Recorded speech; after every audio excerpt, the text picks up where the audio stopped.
जी अस्सलाम वालेकुम रहमतुल्लाहि व बरकातुहू। जनाब आज माशाअल्लाह जी 3 बकरां दी लाट लियांदी है जनाब। खस्सी बकरे ने पै ते बड़े दोस्तों की फरमाइश भी आई कि फौजी पहला वजनी बकरे लियाओ जेड़े कम अज़ कम 45-50 किलो के बकरे होवन। ते अज जनाब माशाअल्लाह 40-45 तो 50 किलो तो माशाअल्लाह बकरे ने वजनी बकरे रेट भरना पौसी, लेकिन चीज़ां खूबसूरती क्वालिटियाँ वो तुहाडे अखां दे सामने। वेखो जी सुन्नत इब्राहिमी ते जानवर लावने पे जितने भी माशाअल्लाह खूबसूरत होना उतना ही ढेर सवाब है माशाअल्लाह। बिरा हुसन वाला माशाअल्लाह बकरा ने डिमांड ही मुनासिब होसी और कि मंडी चले जाओ ना, ये जो बकरा 45-50 किलो वाला बकरा बिरा घटो घट ये जो बकरा ना 80-90 हज़ार तो थले तो गल ही नहीं सुनते, लेकिन बिरा अपना रेट नहीं होना बिल्कुल जायज़ और मकूल रेट हो सी। तो लो जी नाल चारा भी खवा के विखा रहे हैं। वेखो जी पूरी डिटेल नाल जानवर विखा रहे हैं कि तुहानू अच्छी तरह इन्फॉर्मेशन हो कि सेहतमंद और माशाअल्लाह एक्टिव ने और तंदुरुस्त। लो बिरा उस तो बाद टोर फिर के विखा रहे हैं। वेखो जी पूरी डिटेल नाल जानवर विखा रहे हैं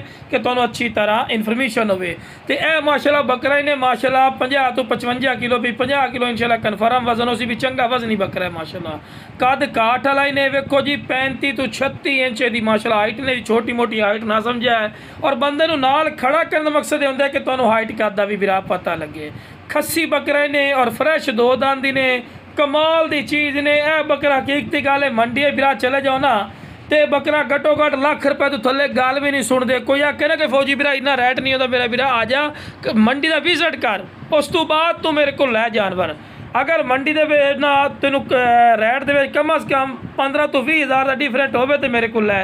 तो लो बिरा टोर फिर के नाल दे नाल विखा रहे हैं। हाँ बाकी जनाब आखिरी नंबर ते बकरा आ गए ने, भी बिरा दो दांत और खस्सी बकरा ही ने, खूबसूरत हाइट कद दे विच ने, कमाल दी चीज़ डबल हड्डी अच्छी ने, छोटे मोटे हाइट कादे बिरा बिल्कुल नहीं समझना, चंगा वजनी बकरा ही ने। मीट वेट एदा कम अज़ कम 22 तो 25 किलो माशाअल्लाह मीट वेट भी है पिया भी गोश्त दा वजन है पिया, ठीक है ना जी।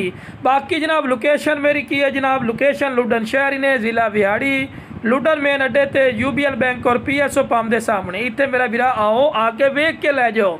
बाकी जनाब वजनी बकरे ने, छोटे मोटे बकरे बिल्कुल नहीं समझना।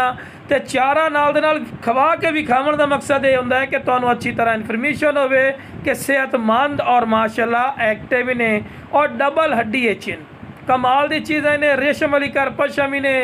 देखो जी बार बार वो गल है कि जो सुन्नत इब्राहिमी ते जितने खूबसूरत जानवर होवे ना बिरा उतना ढेर सवाब की गल है। बाकी बिरा डबल हड्डी ने, चंगे कद काठ वाले ने, फेस ब्यूटियाँ ज़बरदस्त ने और नाल दे नाल वेखो जी दो दांती ने।